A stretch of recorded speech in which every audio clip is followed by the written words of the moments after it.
Number one, baby. Say number one, baby. Number one. I'm Dante Fowler Jr., defensive end from University of Florida.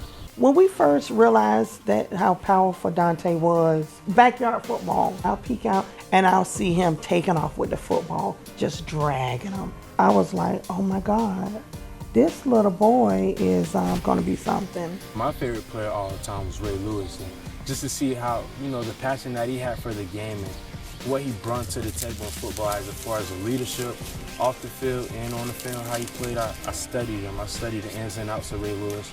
And I feel like most of Ray Lewis is in me, but growing up, I watched the Marcus Ware, and just to see how dominant he was as a 3-4 outside linebacker, and he was still as dominant as, a defensive end with his hand in the dirt. Today's age, Von Miller, Alden Smith, and how those guys dominated when they first stepped foot in, the NFL draft. And I was saying, if they can do it, I can do the same thing. I never doubted the focus where he was headed, but there was at times it got pretty trying.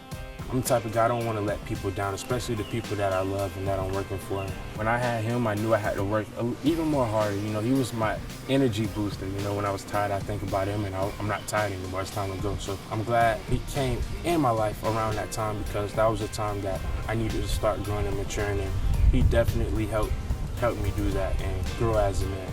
Always picture myself going on that stage with the commissioner and shaking his hand and holding my jersey. So now that it's happened, it's kind of surreal, but I feel like it's not going to hit me until I get that phone call. And it's going to be emotional. It's going to be emotional day. I sat and I've actually thought about it, but every time I think about it, I get so teary. But when his name is called, I'm sure it'll be probably emotional for me.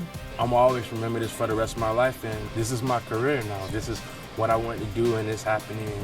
I'm going to take every advantage to it and do anything I can to help out with the community that I'm in and being that role model that the kids need in their life.